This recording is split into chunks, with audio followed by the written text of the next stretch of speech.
One day in this country, white Americans will be more offended and more outraged by racism than by being called racist and told that their actions and their words are racist. One day I see that. I'm standing in that possibility because I need you to get this. Being called racist is not this is not like I'm trying to call you a bad name. I'm trying to bring you into awareness of like an area that you need to work on. Racism is in the air we breathe and the water we drink, okay? It is the foundations of this country. The foundations of this country that came to this land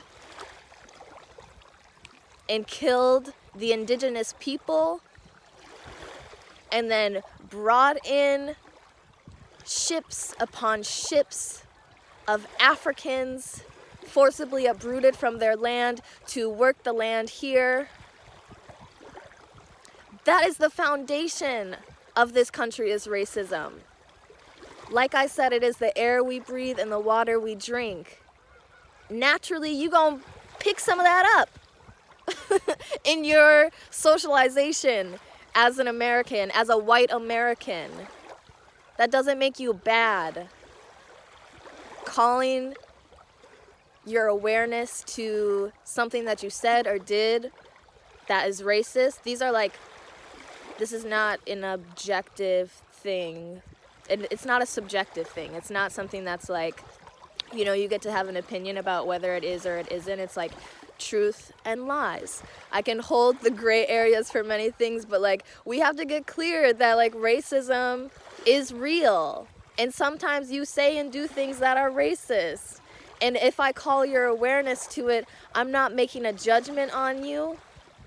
I'm not trying to put you down. I'm trying to bring you into awareness of something that we gotta sweep under the rug a little bit and clean this shit out, because racism has no place in my home. Racism has no place in my family. Racism has no place in my community. Racism has no place on my timeline, and I want you to hold that same context.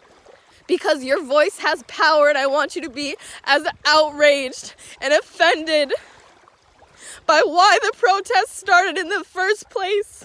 And I want you to use the power of your voice to talk about that.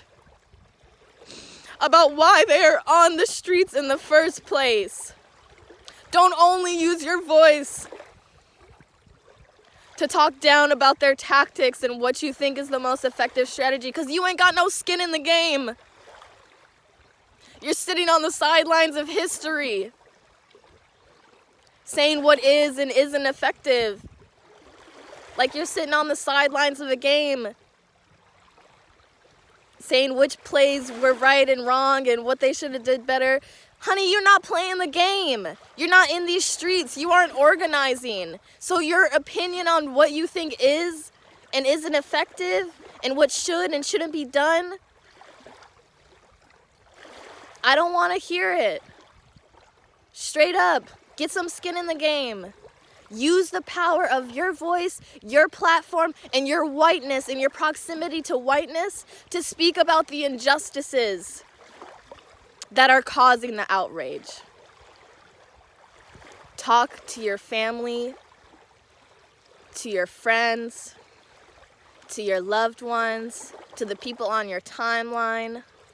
Don't let it go. Don't let that shit slide.